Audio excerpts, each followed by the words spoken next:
Hey there, folks. Gather round, because do I have a tale for you?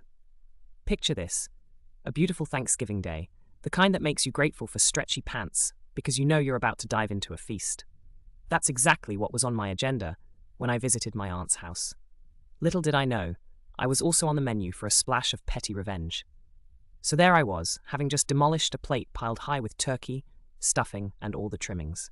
The sun was shining, the birds were singing, and the pool was calling our names. Everyone was in a post-feast bliss, ready to lounge by the pool. Everyone, that is, except for Greg.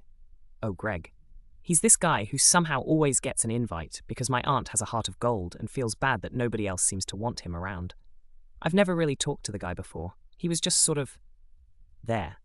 Now, after changing into my swimsuit, I moseyed on over to the pool, blissfully unaware of the looming threat. Greg, who had been lounging like a lizard in the sun, suddenly morphed into a poolside predator. He sprang up and stealthily made his way behind me. Before I could say, "Gobble gobble," I was airborne, courtesy of Greg's not-so-gentle nudge. Splash! Into the pool I went, with the grace of a flying turkey. I emerged, sopping wet and slightly stunned. But then a spark of inspiration hit me. It was time for a little payback. I spotted a water gun, abandoned by the poolside, my weapon of choice in this soggy saga. I filled it with the fervor of a Thanksgiving crusader and waited for Greg to return. As fate would have it, Greg sauntered back, probably expecting applause or at least a chuckle for his earlier antics. But what he got instead was a surprise shower, courtesy of yours truly. I unleashed a torrential downpour upon him with my trusty water gun. You'd have thought I unleashed the contents of the entire pool the way he reacted.